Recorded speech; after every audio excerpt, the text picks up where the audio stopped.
Hi guys, welcome back to the Revive Stronger podcast. I'm your host, as always, Steve Hall, and today I have a very special guest with a wealth of knowledge and a ton of personal experience, and that is Dr. Chester Soko. He has an impressive background in practical application and also academia and research. With over 15 years of training experience, Dr. Soko combines his experimental knowledge with his academic background. He holds a PhD, is a certified sports nutritionist, and a certified personal trainer. In today's episode, we dig into what Chester considers overrated and underrated for hypertrophy. Everything from training with aggression, using compression gear, to muscle activation and oxidative stress. This, guys, tons of practical insights that you can really start applying to your training today to get more results. So please enjoy. As a reminder, guys, make sure to tag myself, tag Chester if you enjoyed this, throw it up on your Instagram story or wherever you're listening to it, share it with others. Make sure to subscribe to the channel, subscribe to the podcast, give us a review, give us a comment, give us a like.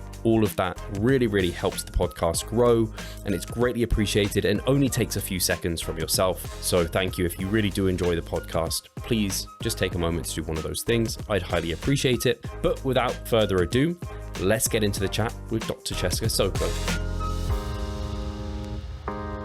So Chester, I've been following you, and I've said this a few times to some of my guests who are coming on for the first time, this is your debut appearance. And it's this thing I do where I kind of scout people for the podcast. So Instagram is my main place where I go, and I find people who I respect get comments. And so then I see someone's name, I'm like, oh, that was a really good comment. I find them, I follow their profile, I follow their work for a while to see if there's someone I want to bring on the podcast. And obviously you have the credentials too, being a doctor, and you're incredibly jacked, but that's not enough for me to bring someone onto the podcast. I really want it to be someone that kind of I deem credible, not just for my sake, but also for the listeners' sake. And not to say, like I always like to say, I'm not like the person that says, hey, you're credible, you're not. It's just the way I like to do things. I won't just bring on people for the sake of it. And so you're definitely someone I've been following for, I don't know how long now, but quite a long time. I've listened to you on other podcasts, and I think you have some really great takes. And I think you're a great person in the industry, spreading great evidence. So I appreciate you. So thank you for taking the time and being here today. Yeah, thank you. Likewise, I sincerely appreciate that. I've been listening to this podcast for probably 7 years. I remember sitting in my office getting my master's at UGA, go Dogs, and I have since obtained a PhD. I've done my postdoctoral training. I've launched a couple businesses after school, but I remember listening to the old school podcast with Mike Israetel and Lyle McDonald. And Lyle had this kind of wicked handlebar, goatee, mustache type thing, which was absolutely vintage. So I've been listening to this podcast for quite a while.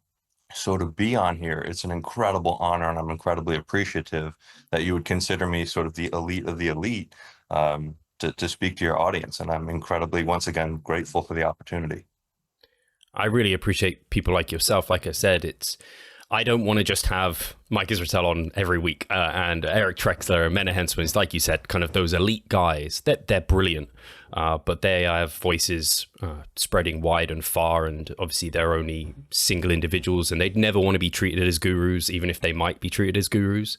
So I like getting a well-rounded number of opinions and voices on the podcast who do it in a really respectful and coming from a good place type of way. So it's great to have other people in the space. I'm like, this is a great guest. If I can help get you reaching a wider audience, that's amazing to me, because it's kind of humbling that it has got to the point where I might be able to do that for people. I'm not even saying I necessarily can, but it's awesome to know you've been listening to that for that long. And I think back to even that podcast, and I didn't say too much in that podcast specifically. That was an interesting one. I can't believe it actually happened. Now I think back to it, because those guys and since clearly do not get on. Yeah. So today, this was kind of, there was so much content I could go off based off your Instagram alone. There's just a gold mine of information over there. I think you do a great job of just dispensing kind of lots of great takes on various points. And there was a couple of posts where I was like, this would actually make a great episode for a podcast. And that was referring to kind of overrated and underrated things for hypertrophy. And so I'd love to go over maybe some of the more underrated variables or things that you think for hypertrophy is something that people should be paying attention to. Okay, so starting with something underrated, it's probably pretty simple. I mean, I think we overcomplicate and overscience a lot of this stuff, and a lot of the art of hypertrophy. I think one of the most underrated things, and I really, really wish I would have done this earlier, and I believe my career, my lifting career and personal success as a bodybuilder would be on a completely different trajectory, is if I simply recorded my workouts. It doesn't matter how you do it, the old school pen and paper. There's multiple apps. There's the RP app. I have an app called Physique Lab. There's the Strong app. Regardless of which software or tool you use to record your workouts, I would strongly advise people record their data, their rest intervals, their repetitions, the weight they use, the quantity of sets that they have. I think that is so incredibly invaluable to have that, because you can assess your muscle damage. If you're repeating your exercises in the same repetition range and you're not making progress, that would be indicative that something's going wrong. You could be overtraining, you could be under eating, you could be undersleeping, you could be mentally distracted, sort of overstressed. So you can sort of evaluate your diet. Is your diet good? Is your sleep good? Are you focused? Are you managing your stress? And if all those elements are good and your strength is still not going up, then you're starting workouts with too much muscle damage. You're overtraining. And I think what a lot of people do is they might plateau in a certain area or a certain exercise, and then just say, screw it, I'm going to do a different exercise instead of sort of sticking with that same exercise. And I think that leads you to, a potential cop out. Let's say you're doing Smith machine squats and that plateaus in strength. And it's like, well, I'm just done. I got all the gains out of Smith machine squats. Now I'm going to go do hack squats. And what happens is, if you haven't done hack squats in forever, you're going to get those neuromuscular adaptations, the proficiency of getting better at hack squats. But it's not like you're building those new contractile proteins to increase strength in that manner. And that's how long-term hypertrophy is achieved. You're going to stick with the same exercises, stick with those same rep ranges, and you're going to build new contractile proteins, and you should see strength increases. And when you're using software, I prefer an app as opposed to writing your workouts manually. It's easier to track rest intervals, and it's easier to see your previous data as opposed to kind of flipping pages or something in a logbook. You can really quite easily see your previous data at those specific rep ranges, and you can evaluate what is your rate of strength increase. Are you better off with a little bit more rest or a little bit less volume? How can you progress strength your fastest?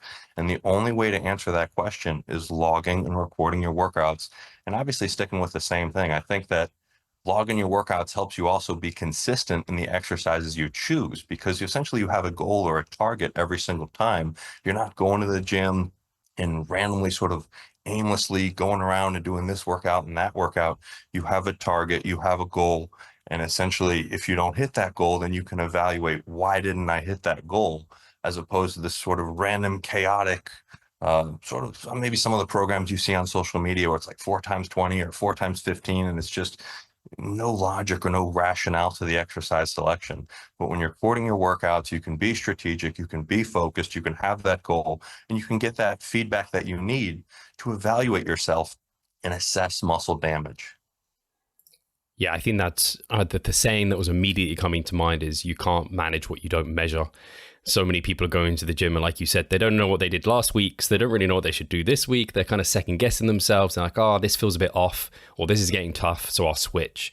And then you're just relearning things. And I definitely fell into that trap of, I'd follow a mesocycle. It might be 4 to 6 weeks. And every mesocycle, I'd switch all my exercises because I've adapted to those. And now I want to kind of get some novelty in for more growth. And I look back at that and I'm like, man, Steve, the reason you weren't really growing very well is because you never really pushed that overload and that stress response to get the body to desire to grow. You were just relearning. So I think, yeah, a really, really good point.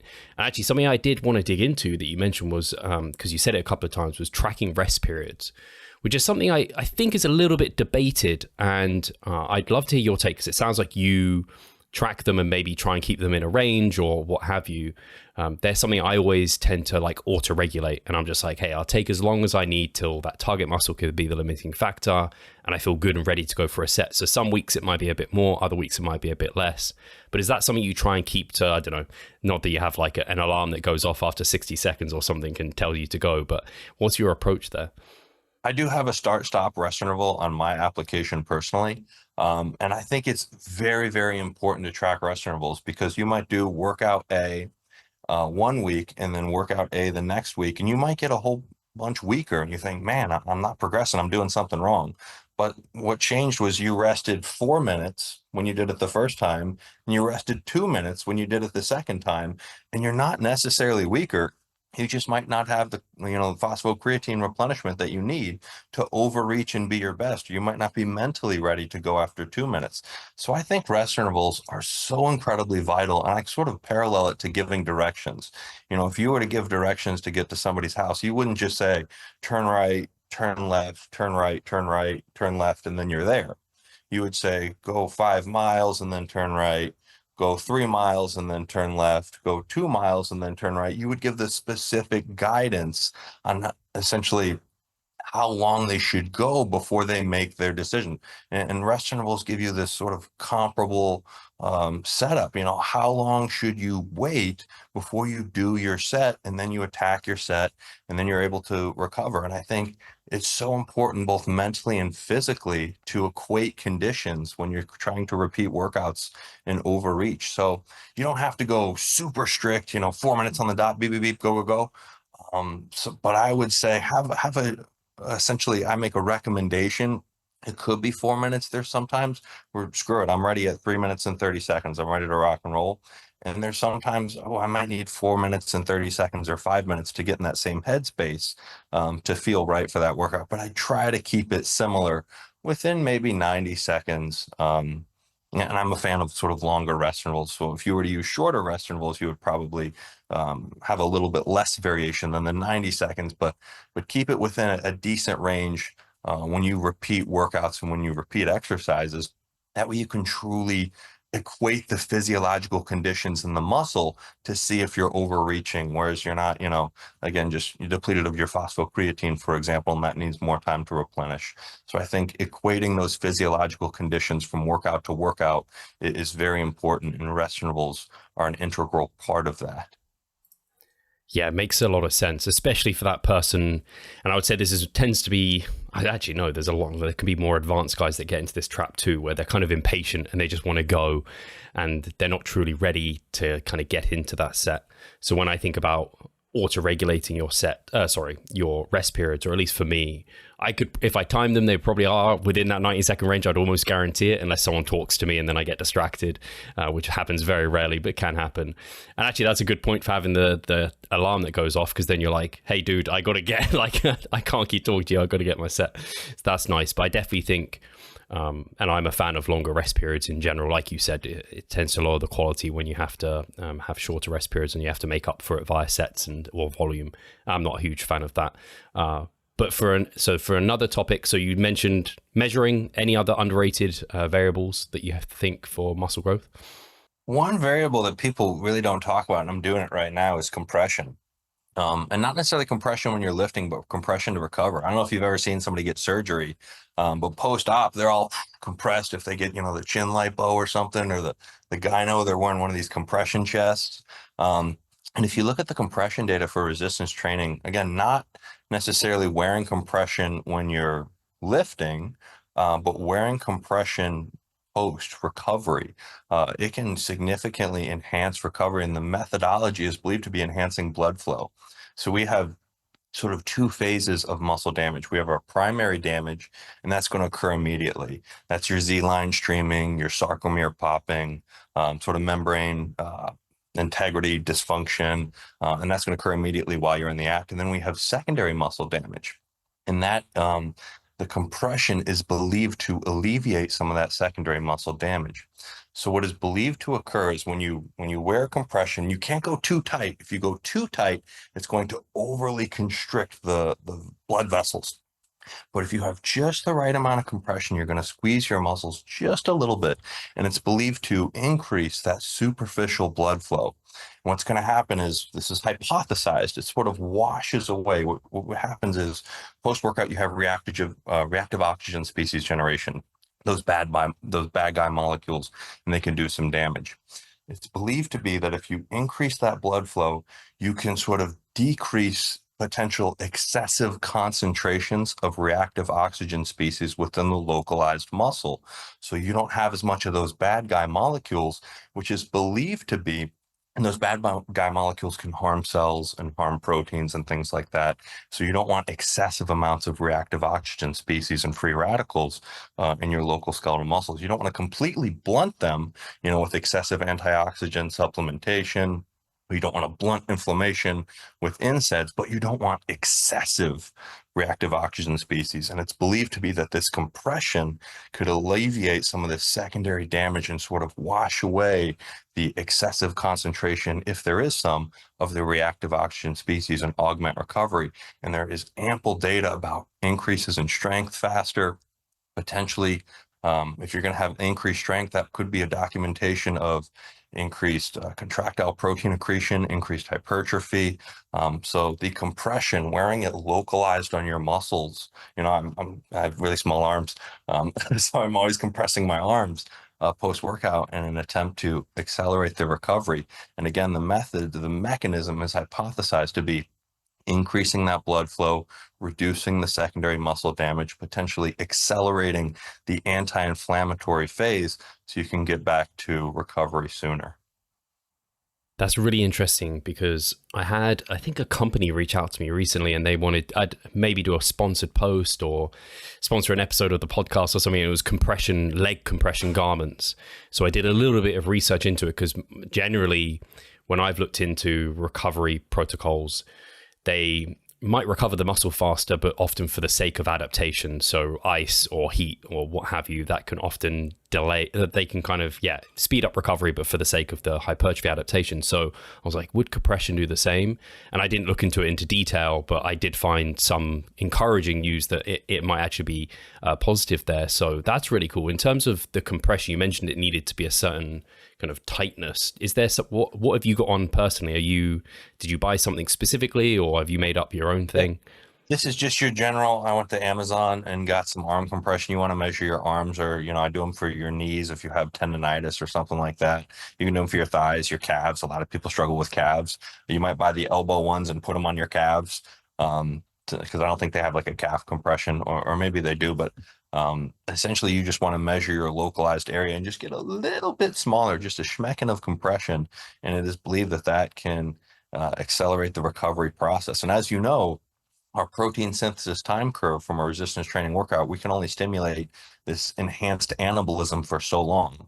So if you can get over the secondary damage curve faster, and sort of alleviate some of that damage, you might be able to use more of the proteins you ingest to build new tissue, as opposed to repair the damaged tissue. Because again, you could be alleviating or reducing some of that secondary muscle damage. Very cool. Do you have a time course that you kind of post-workout, you put them on immediately, or how long you wear them? Yeah, I just throw them on, and I've gotten pretty good. Like I can sleep with them now. Wow. It could be a little bit annoying when you first get started sleeping with something. You don't want to make them overly tight, but just a little bit of that compression. And some of the research studies is like they throw them on right after, and they have them wear them up to 5 days. Obviously you take them off for a shower or something like that. But essentially, if I'm not in the gym, I'm compressing one of the muscles that I've been training. Super interesting. Yeah, I haven't really heard many people talking about that at all. Underrated. But exactly, underrated. Everyone's going to be like going to Amazon and buying this. You should get an affiliate link of some sort. I'm totally not sponsored by, I wish I was, but I'm totally not sponsored by any company. It's just something that if you look at the research, and it's an area that nobody's really paying attention, and probably because more of the data is strength focused and not necessarily hypertrophy focused. But if you're increasing strength over, a 6-week, 8-week, 10-week, 12-week period, you're going to have more contractile proteins. Like there's a reason for that strength. You can only make so many neuromuscular adaptations before the contractile protein gains increase. So in terms of the performance research, it's there. It's probably not as big in the hypertrophy realm because we don't have the hypertrophy data. But again, if you're getting stronger, you should be getting bigger. Very cool. Yeah, it's something I'll definitely have to look into a bit more and maybe try out as well. Like I said, I've only seen those kind of big compression kind of like, I don't know, you see athletes using them sometimes. They chuck their legs in there and stuff. So I imagine there's the Amazon version that you've got on there is a little bit more affordable for your like person just wanting to try it. Yeah, it's awesome. $20, $30, you're good to go. Fantastic. So any more underrated things for hypertrophy? I would say that those are the big ones. Recording your workout, rest intervals, those kind of go hand in hand. And then the compression. I think those are three hidden gems, both in the gym and outside of the gym, that if you started really taking them seriously, they can make tremendous differences in your gains. One I saw from your post that I kind of wanted to co-sign was this kind of, I think you talked about it as like training aggression, like dominating each rep and aggressive desire to embrace the challenging exercise. I'd love to hear you speak a bit about that one because I think that is underrated, maybe specifically a little bit in the evidence-based space. It feels like potentially it could be by some individuals or at least consumers of that sort of content. I don't know if the educators are trying to make it seem that way because I don't think they necessarily are, but I think some of the consumers get that a bit wrong. So yeah, I'd love to hear what you meant by kind of training aggression because I've thought about that a lot in the last like years actually. Okay, we'll kind of parallel training aggression and training focus because they kind of go hand in hand. And I'll start with what occurs in the research world because a lot of people don't know what occurs in a research study. I've done multiple studies at the University of Georgia and Florida State, and I've done multiple research trials. So what occurs is you come into a room with a participant, you sort of have this old gym equipment, and then you're going to have, a grad student or a PhD student or a volunteer, someone on the research staff who's trained, and they're going to take the participant through the workout. Now, what happens is you cannot listen to music because music is going to affect people differently. One person might hear this song and might get fired up and then might increase their performance. Another person might hear the same song and they might get depressed or something. It might remind them of some negative experience in their life. But anyways, there's no music. So it's dead silent. So when it's dead silent and it's just you and the research participant, you're going to make small talk. Like nobody likes to just have awkward silence, and you got these 12-week long studies. There's only so long as a personal trainer you could say, oh, good job, good work. Next set, keep going, 5, 4, 3, 2, 1 on the reps. Like you can only kind of BS motivate them for so long. And eventually you just have to start chit chatting about life. Do you have kids? How's the weather? Did you watch the football game? Things of that nature. So when that occurs, like you're training aggression in a research study when you're just chit chatting about a whole bunch of nothing. So the time goes by is out the window. Your focus isn't there.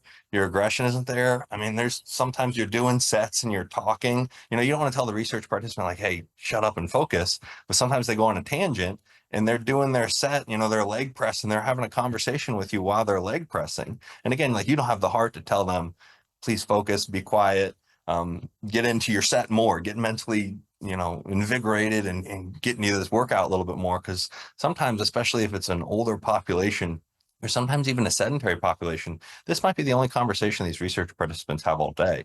So they're going to take advantage of talking to you. It could be the world to have a 2-hour long conversation during a workout with somebody. So they kind of just go off on a tangent. What happens is the training aggression gets very low. It's not what you do when you're jacked up listening to your favorite music and you're in the gym and you're in the zone. So people need to understand that. And I think what that creates is an element where two things occur.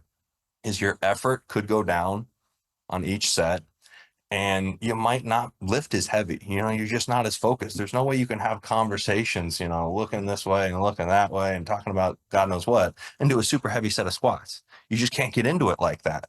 So I think that's one of the reasons why you see higher volumes get favored in the research because of the lack of training aggression that they have and sort of as a manifestation of that, the lack of the focus.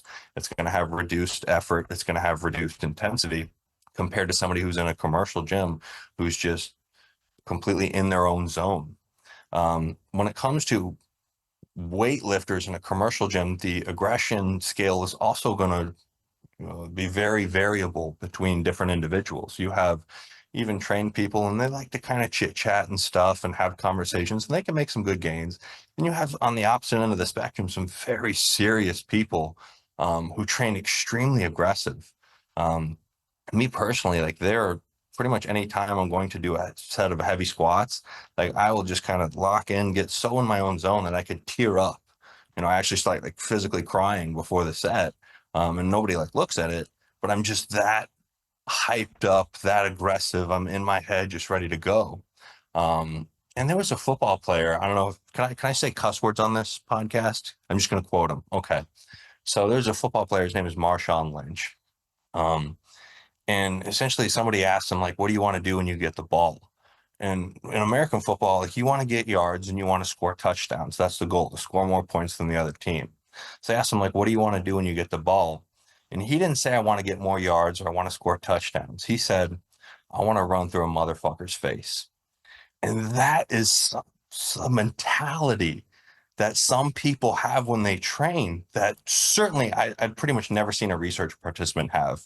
And I rarely see it in a commercial gym, but it is the mentality to just do whatever it takes to push yourself, to challenge yourself. And sometimes you're not maybe competing against somebody else, but you're going against the weight and you essentially want to run through that motherfucker's face. And some people are just so pissed off when they train, and that is going to lead them to have such lower volumes and the effort of their sets. Their version of an RPE 9 and somebody who's going foo-foo and having conversations, their version of an RPE 9, those are not the same RPE 9s. There's not one rep in reserve with both of those varying levels of training aggression. And some people just have it and some people don't. And some people take that same aggression throughout their whole set. They want to just dominate every single rep, from the concentric squeeze as aggressive as they can to the eccentric release. They're grunting, they're growling.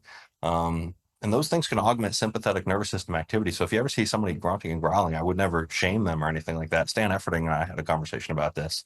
But some people just have these insane levels of aggression, and it leads to incredibly increased effort. And again, even if you're measuring RPE 9 when you're pissed off and RPE 9 when you're not pissed off, those are just two different RPE 9s. And again, just some people have it and some people don't. And it leads to this incredible widespread discrepancy, in particular in the volume research, where you see 40, 50 sets, whereas if, that can increase hypertrophy. Whereas if somebody was training so incredibly pissed off, they couldn't survive 5 sets on a muscle group, 5 sets of heavy squats, let alone 40 sets in a week. Like, it's just those elements are what creates conversation and Instagram comments, because we have these heated disagreements on volume. But there's just the inter-individual differences that they're impossible to measure. And when you see someone train pissed off, then you know that that person is just pushing a little bit more relative to, when you see a research participant train. Really interesting insights there. The immediate thought that comes to mind is normally when people talk about kind of research studies and they're talking about, I don't know, taking it to failure, they often talk about it as if it's like a gun to your head type of failure.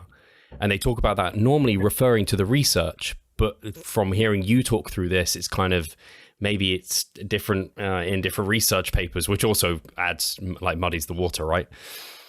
Yeah, so you got to remember, most people who do research studies are untrained, okay? And even the trained people would probably lean more towards being untrained than super elite, super aggressive, run through an MFer's face.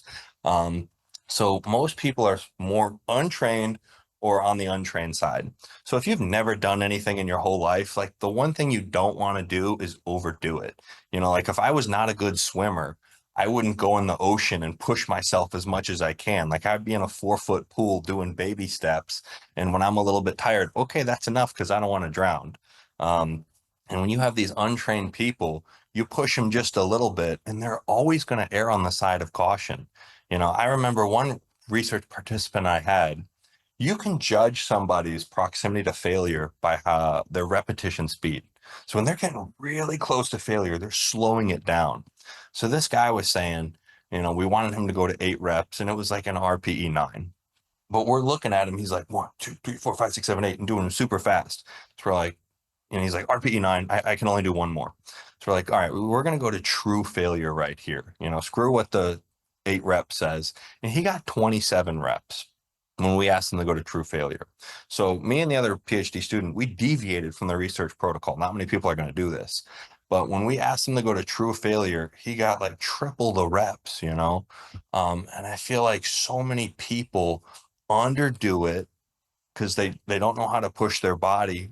And then number two, and probably more importantly, is they just don't want to injure themselves. They've never done resistance training. They don't want to jump in the deep end and see what happens. They don't want to essentially F around and find out when they do go to failure because they don't want to overtrain. They don't want to injure themselves.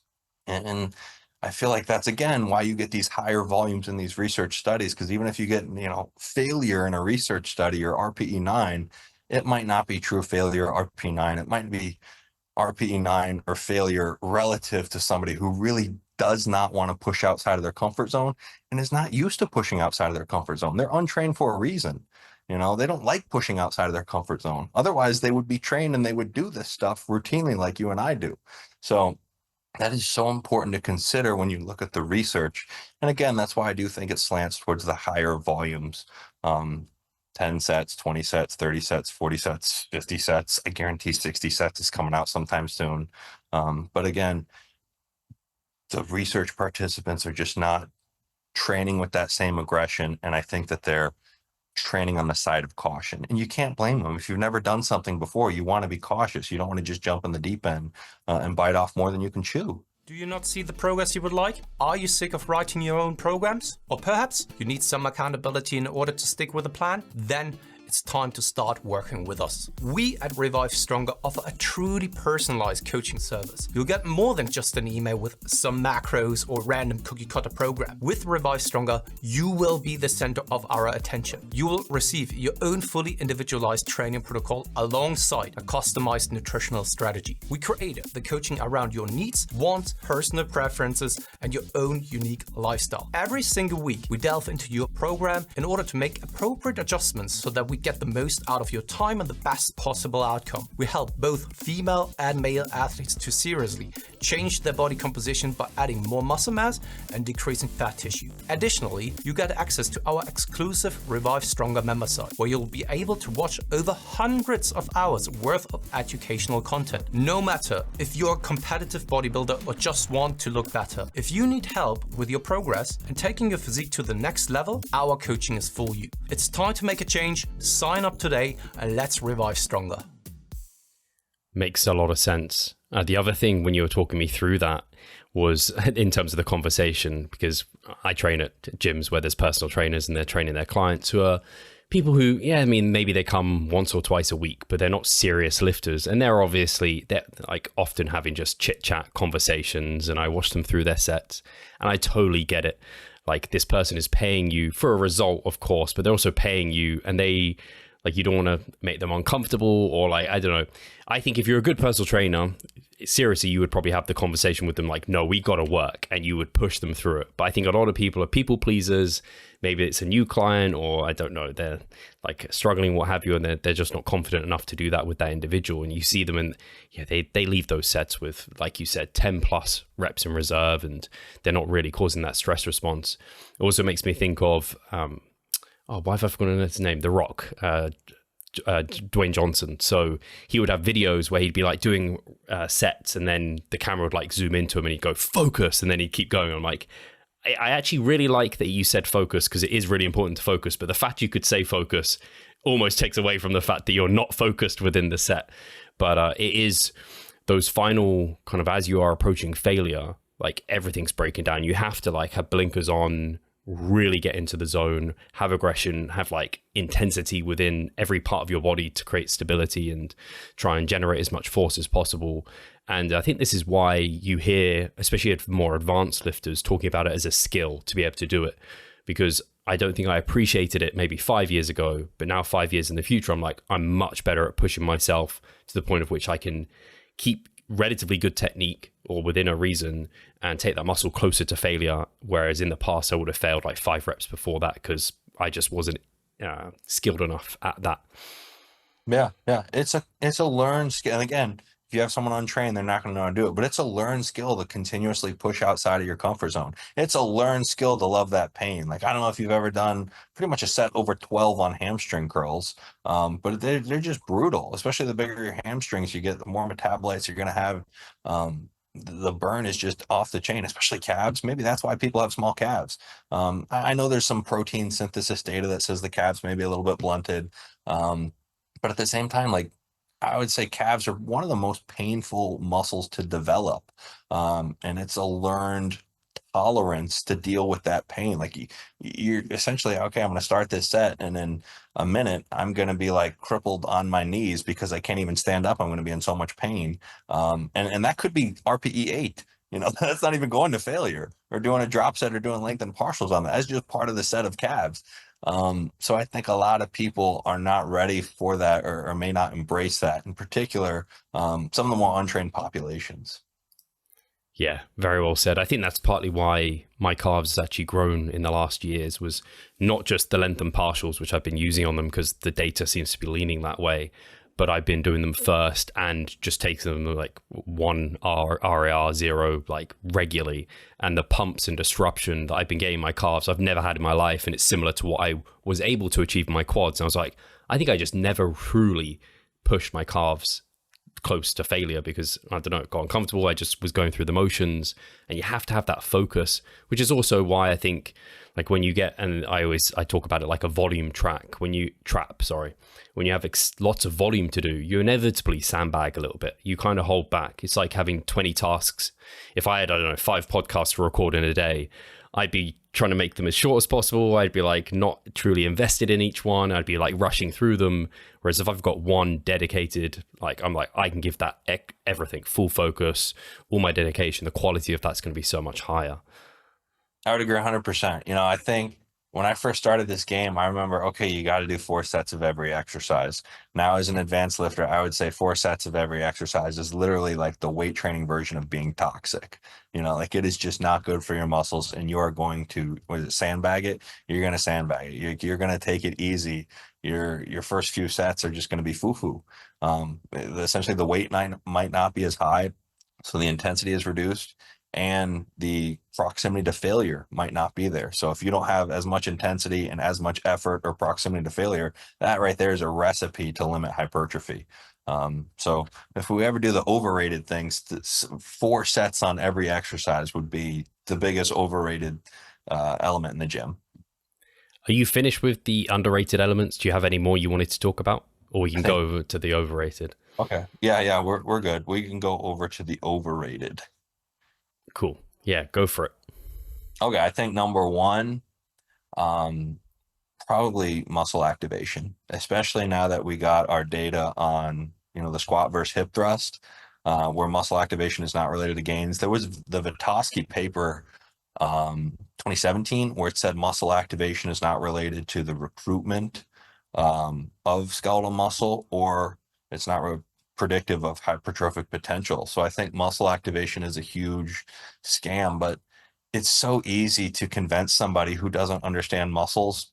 You know, you place a probe on an area, and essentially you're just measuring the electrical activity in that area. You're measuring the ions, you're measuring the electrolytes in that area. And you know, electrolytes moving around is not going to equate to hypertrophy. Like, that doesn't make sense. Like, sodium or potassium in an area does not equal gains. But if you can measure something and squeeze, and I'm squeezing, I'm working the muscle, and the signal's getting bigger and I can see it.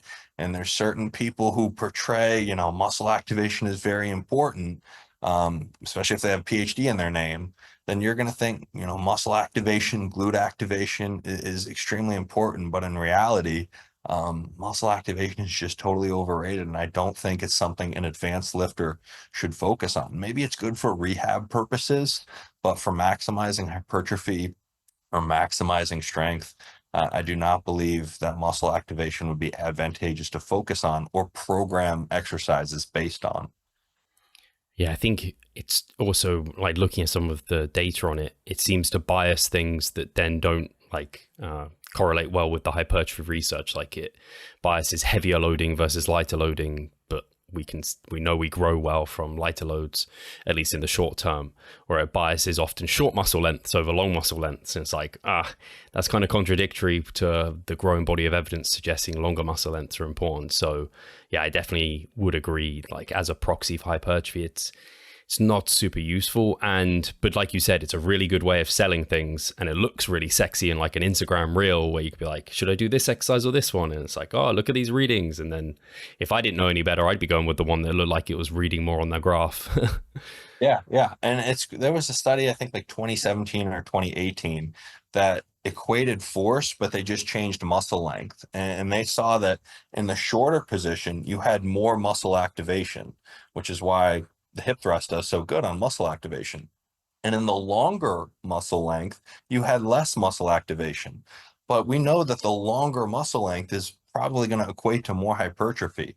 So the most advantageous portion of the rep, where you can stretch your muscles and potentially generate force in that stretch position, is going to display the lowest quantity of muscle activation. So the most hypertrophic region is going to show the least muscle activation.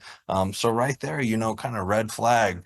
That shouldn't be a good proxy for hypertrophy. And I wish more people would pay attention to that study. It was by like Vienna, and I can link it if we do links in the podcast or something of that nature. But it's definitely a big selling point to move equipment, but not necessarily grow muscle. Yes, absolutely. Next one. What's the next underrated for you? Or overrated. We're going overrated. Overrated. Sorry. I'm going to be honest. I think it's neuromechanical matching, and I might get a whole bunch of pushback on this, but I don't know if you saw the podcast yesterday between Brett and Mike, but Brett brought up neuromechanical matching, and Mike just immediately shook his head like, no, it's essentially, it's science fiction. The authors who made it, they talked about, in the one example they used besides the respiratory muscles, they used EMG, they used muscle activation, and they said it equated to recruitment of the calf muscles of the medial gastroc. So right there, their theory on the non-respiratory muscles, they're using muscle activation and they're saying it's recruitment, but those two things don't coincide. They're not analogous. Muscle activation does not equal recruitment. So the one example they gave has a massive flaw. And they also said that the single tendon muscles, which are going to generate a lot of force, which are most of the muscles on the body, like the biceps, neuromechanical matching may not apply to those muscles. So right there, they're going to, with the single tendon, limitations, they're going to dismiss a lot of the appendicular muscles on the arms and on the legs, where you see neuromechanical matching be applied a lot. And also, I did a quick PubMed search. If you go PubMed and you go last 5 years and you type neuromechanical matching, the quantity of papers that have come out since then is a big goose egg. It's zero. If this is a topic that is truly dictating how muscles are growing, I'm sure it would have ample supporting evidence, but there's none. There was a flash in the pan theory that essentially social media fits bows. And it's weird because seemingly the ones without the education, no disrespect to anyone, but the ones without the education are the ones running with it. But the ones with the formal education who have taken these neuromuscular courses, I taught neuromuscular physiology at the University of Georgia. We looked at this and we said, wait a minute, this is a crock of shit, but the people without education, they just ran with these theories. And they're programming exercises based on neuromechanical matching. And the original data from it has massive holes. The follow-up data is vacant. And the authors themselves admitted that if it's going to be a large single tendon muscle, it's going to have extreme limitations, and neuromechanical matching may not apply, which again is a lot of muscles on the appendicular, on the arms and on the legs. So I think neuromechanical matching, until we get some follow-up data, like I would literally just put it to bed. That's how I feel about it. I'm glad you brought this up because it's something I've heard talked about a lot. And I say a lot, it's like in the fringes. I hear someone like bring it up, or there's a comment on one of my posts. But within the space of people I follow, it's not really spoken about. So it's nothing I particularly paid attention to, because that's the way I tend to work is, hey, I've got this, I don't know. Yeah, you've got this viewpoint of people you follow and respect and trust. And mine's quite broad, and I have people in there that I don't agree with everything they say. but no one is saying that neuromechanical matching, at least from what I've seen, is saying that this is kind of the way to go. But I have heard it spoken about a lot. Did Brett, in the end, when he spoke to Mike, I haven't actually seen it, did he kind of concede? Did he have anything to push back? Yeah, he said the glutes are going to respond best to long length training and muscle stretch, and he's referenced the 4 areas where we make hypertrophy. And they literally all essential favor long length muscle training. I mean, across the board, what muscles is their data respond best to being trained in a shortened position? And he admitted that it's pretty much goose egg. So if you look at that in terms of the short muscle versus long muscle length, I would say that certainly it favors long muscle length. And that is why essentially Brett switched his position. And originally some of his position was based on neuromechanical matching. And he also essentially conceded that it needs more data. It needs more recent, relevant data. And that's probably why the people you follow in your space have not posted about it, because there's no recent, relevant data on it. I'm sure if there were studies on it, Brad Schoenfeld would post on it, Milo would post on it. All these guys that do top level research would post on it, but there's no recent data on it. That's why you probably don't hear about it from the academics that you follow. But it's ran with every single day on social media. And I think that needs to cease. It needs to stop. I wonder if it's just people trying to be contrary. It makes them stand out and seem different. That's often what I see when people are trying to stand against a lot of the people I deem as like very evidence-based.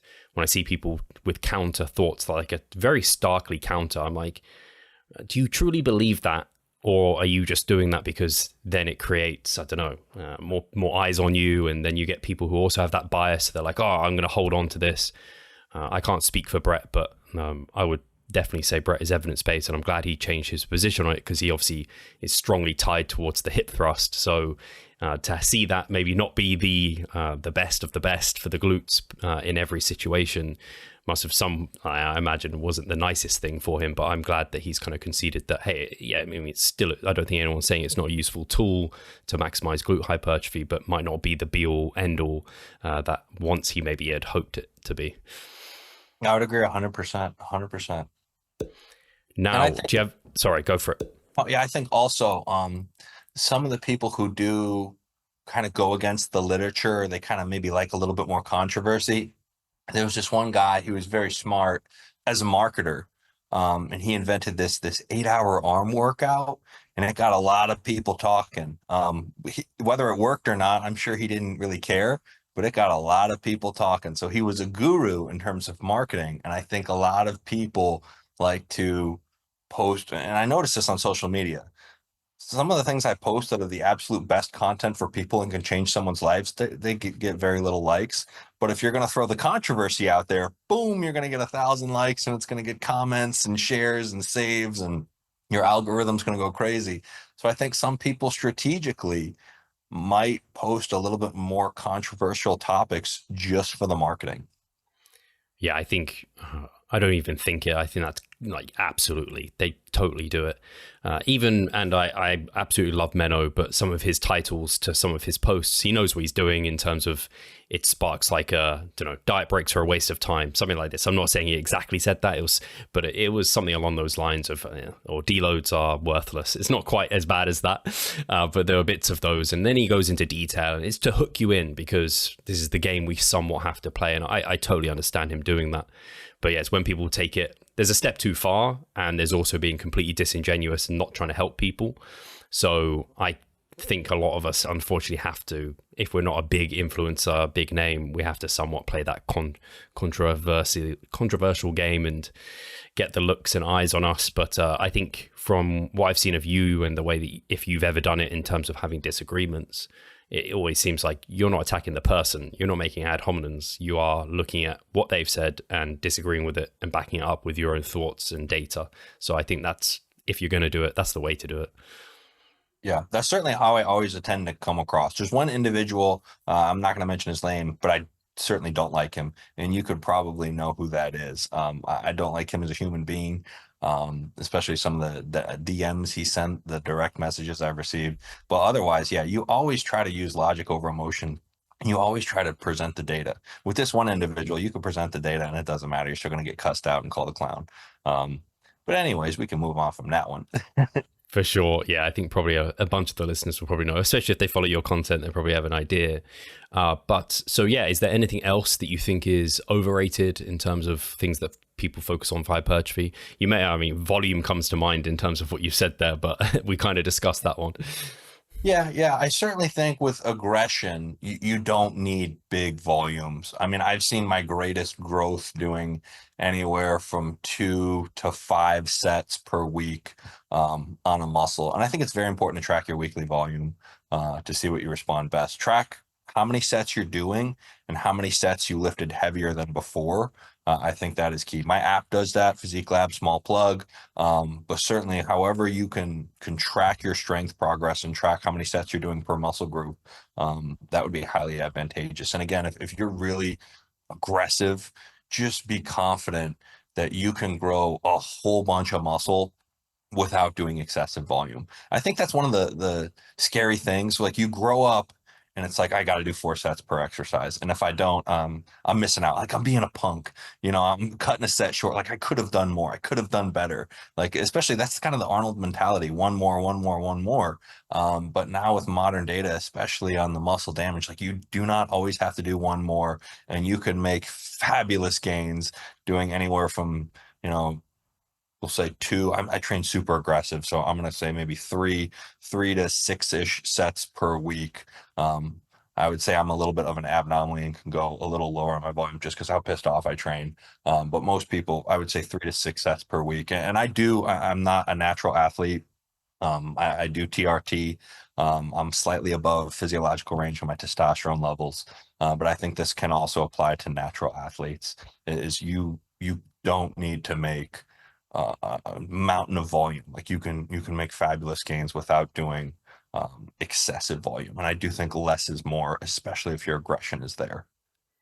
Yeah, I think, and that lines up with the research, doesn't it? Where the growth people see, if they're going to do less volume, then generally that intensity can help make up for that. And then the debate is like, how much intensity versus volume do we want? Can we leave a bit in the tank to then get more volume and more growth? Or is it just like, hey, choose your road to Rome if you're someone who doesn't enjoy, or you get very fatigued from that hugely aggressive approach, maybe backing off a little bit, doing more volume? Or if you're someone like yourself, Chester, grow a ton, but you can be really aggressive and you really don't need much that way. I think it's kind of a bit of a journey of self-discovery in that way. Oh yeah, you got to train to match your personality too. Like don't try to be super aggressive and do super low volume if that's not who you are. If that's not in your makeup, if that's not how you're wired, then that's all good. That's totally fine. Like if somebody said, I got to do 15 sets a week to maximize muscle growth and I enjoy a little bit more pumps and my rest intervals are a little shorter, I'd say just go for it, man. Whatever helps you progress strength at your fastest rate. That's essentially what we're all trying to do. We're on a journey of self-discovery to progress strength at our fastest rate, because that means we're going to add the contractile proteins to our skeletal muscles, and our damage is low, so we're consistently increasing strength, ideally on maybe a bi-weekly basis. Yeah, I think that point there I really want to reiterate, because it's something that I've been emphasizing more and more with like clients and things, where so they're like, oh, I feel like I can do more, and I'm like, yeah, but if we do more, we have to assess if that's actually paying off. And the way that we know if that's paying off is if your progression is faster.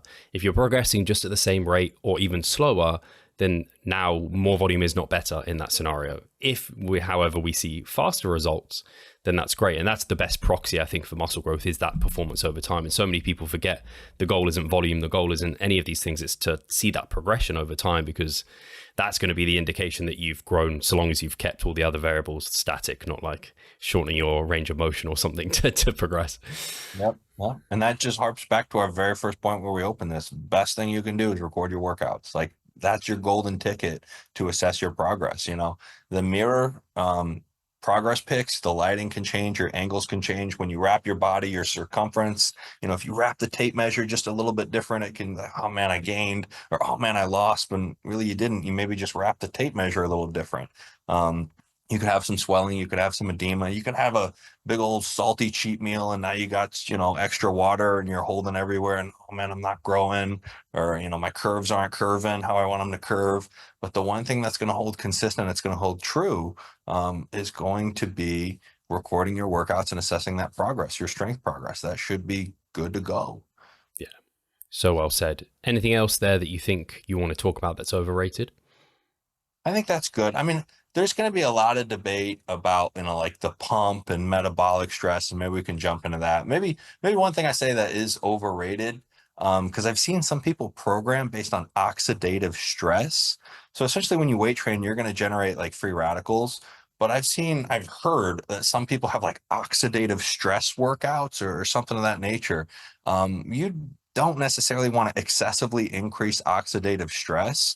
Um, and oxidative stress is not going to lead to gains. You could go smoke a cigarette and get some oxidative stress. That's not going to lead to muscle growth. You could go binge drink and get some oxidative stress, and that's not going to lead to muscle growth. You could go in a whole bunch of environments with air pollution, get some oxidative stress, and again, that's not leading to muscle growth. So I would not strive to have excessive oxidative stress, however you program that or whatever it is. But I've heard people talk about oxidative stress. It's just something that happens with resistance training, but it's not something you could strive for. You do not want excessive quantities or adjust your training program to capture excessive quantities of oxidative stress and reactive oxygen species. That would just be completely counterintuitive to maximize hypertrophy. Actually, I have that in my notes, and that's one where I was like, I actually haven't heard this. What would be the protocol for generating oxidated stress? You don't know? Just No. try to murder yourself. Try to do as many unaccustomed exercises, high weight, get stress as high as possible. That just sounds completely disadvantageous. I don't even know how to program for it. Probably a whole bunch of like HIIT training, so you're breathing heavier, because obviously when you have the metabolism, you could generate for reactive oxygen species. But I just completely steer clear of that. Whoever's saying oxidative stress leads to gains, no, it's sort of this natural thing that's going to occur with weight training, but don't strive to achieve more of it. Something I'm interested in, Chester, outside of these, and I think you've done a great job of talking through some of the underrated and overrated aspects, and it's been a really fun chat. How do you go about do you periodize for hypertrophy? What's your kind of philosophy surrounding that? So I like this sort of a linear approach where I'm going to start with maybe a little bit higher volume and then taper down and get more intense. So I'm going to start with higher reps and lighter weight at the beginning of a mesocycle and taper down and get heavier, lower reps and heavier weight. And you could potentially subtract a set or add some rest intervals so your weekly volume does gradually go down as your intensity rises. That's going to be super important to whatever training program you go. You got to stick to the basic principle. If you're going to lift heavier, your volume's going to go down. The body just cannot handle super high intensity and super high volume. That's going to lead to overtraining, burnouts, and or injuries. Neither one of those is advantageous. So that is basically how I program. Is you start a mesocycle or training program with a little bit higher volume, taper down that lighter weight, and you're kind of getting accustomed to those exercises. And then you gradually build into that heavier weight. Then I love repeating training programs. There's at no point where you're going to do Smith machine squats and it's going to suddenly stop growing your legs. There's no point where you're going to do, dumbbell preacher curls and it's going to stop growing your biceps. If you're progressively overloading, if you're getting stronger, then you're going to keep growing. And you can have as much variety as you want. Me personally, in my own program, I have an A day, a B day, a C day, a D day, and then I repeat. So A, B, C, D, repeat. Some people go A, B, workout A, workout B, then we're going to repeat workout A, workout B. You can do whatever you would like to do in terms of the variety and the angles that you want to overload your muscles. But again, I have the same theme. So it's workout A, workout B, workout C, workout D. We're going to repeat them, and then we're going to get heavier. Workout A, workout B, workout C, workout D. We're going to repeat them, then we're going to get heavier. And then I'm going to repeat that mesocycle. And essentially, that would be the gist of programming. And you could, I'm not a big fan of, let's say, like planned deloads. I think if you have enough rest days and you get to know your body really well, then you don't need to take a deload week or anything like that. You can sort of manage fatigue throughout the mesocycle. And you can also auto-regulate. If you need to add a rest day here and there, listen to your body, that's totally fine. But just make sure in terms of the general theme, you have an appropriate amount of volume, weekly basis. You have an appropriate amount of intensity. Intensity is key. You're training in pretty close to proximity to failure. Personally, I do not like to take heavyweight to failure. I think it's far too taxing. If I'm going to take something to failure, it's a drop set. And typically, I never really I say I go to failure, but I just go to pain tolerance failure. I'm a chicken. It's not like I'm going to push myself. So I'm going, 0 repetition velocity going to that last rep. Typically, when I do a drop set, when it hurts bad enough, I stop. And it could also be a technical failure if my form fails. But there's so many different ways to program. Just make sure you have the key parameters of your intensity, your volume, your proximity to failure. And if you're going to build on that, I would certainly try to include exercises where you're going to stretch your muscles and generate force in the stretched position. So I would probably be strategic about that. And again, repeat those exercises. I've heard this counter argument where I'm not going to do long length muscle training because it's more damaging than keeping your muscle in a shortened position. I've heard that argument many times.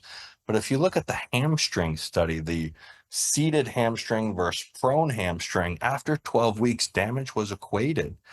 So you can essentially get used to training in the longer muscle length, and you can have comparable damage as the shorter muscle length. You just have to stick at it and repeat the exercises. So again, I think building a program, repeating that program, have enough variety in the program so you're satisfied. That would be your bread and butter, if you will.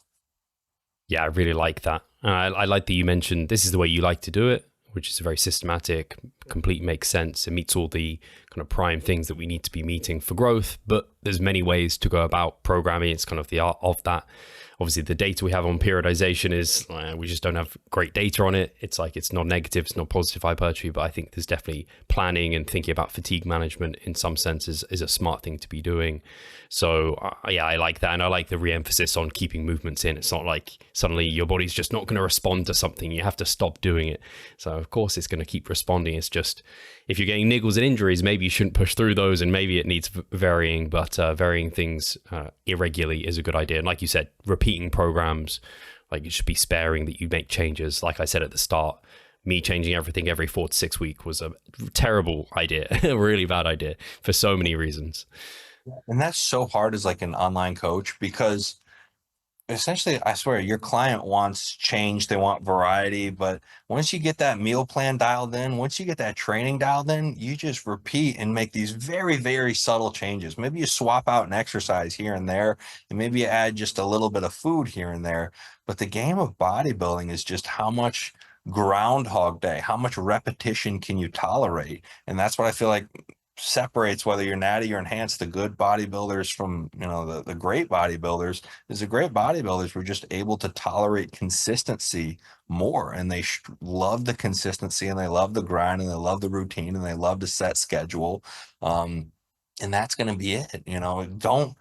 Don't feel like you have to change things. Don't feel like you have to do 4 sets in a workout or in an exercise, and don't feel like you have to change things. And those, I feel like, are the 2 biggest barriers that we're going to face when we try to get people into this game, because people want change. People always want to do, I can do more, I can handle more. Like, you don't need to do more if your aggression is there, and you certainly don't need to make changes. What is it? If it ain't broke, don't fix it. That applies to bodybuilding so much, so much. Yeah, for sure. Yeah, I really like that saying. I tend to have pushback against it because I'm sometimes like, you could take it too far where you're like, it ain't broken, but it's breaking down, or it's really not good. There's way more efficient kind of paths to go down. But in many cases, if someone is seeing, as we mentioned, that performance increase at what seems like a really reasonable rate for them, and they've thought about their program, they've thought about their nutrition, they've set it up well, like, don't go, oh, this new research paper came out, or this new influencer said this exercise is the best. Stick to what you've got. And yeah, often I find as an online coach, it saves my clients from themselves because they make these 2 quick snap changes that they normally wouldn't. Chester, thank you so much for your time today. It's been a fantastic chat. I'm sure I'll reach out to you to bring you back on to talk about some of your content and bits and pieces that you're putting out. Because like I said before, if people aren't following you on Instagram, I highly recommend they do. It's Dr._Soko. But if they're not following you there, or if there's anywhere else they should head, you mentioned your app a few times, definitely plug away. Oh yeah, my app is called Physique Lab. You can find I have a few different business ventures. I have Physique U. It's essentially a hypertrophy course, and I'm building a fat loss course. It's NASM and NSCA certified to give CEUs to trainers. I have my app, Physique Lab. It's got over 70 workout programs in it. You can log and record all your workouts and fitness lifestyle inside and outside of the gym. And I'm also launching telehealth in the United States. We're going to do hormone replacement therapy. So I have a number of different business ventures, but you can find everything at Dr. Soko on Instagram, Dr_SOKO. And Steve, it was just absolutely wonderful. I sincerely appreciate you having me on. Been a big fan for almost a decade. So it was a true honor to be on your podcast. I appreciate that a lot. I'll make sure that's all linked in the description as well, guys. Thank you again, Chester, and thank you guys for listening. Take care.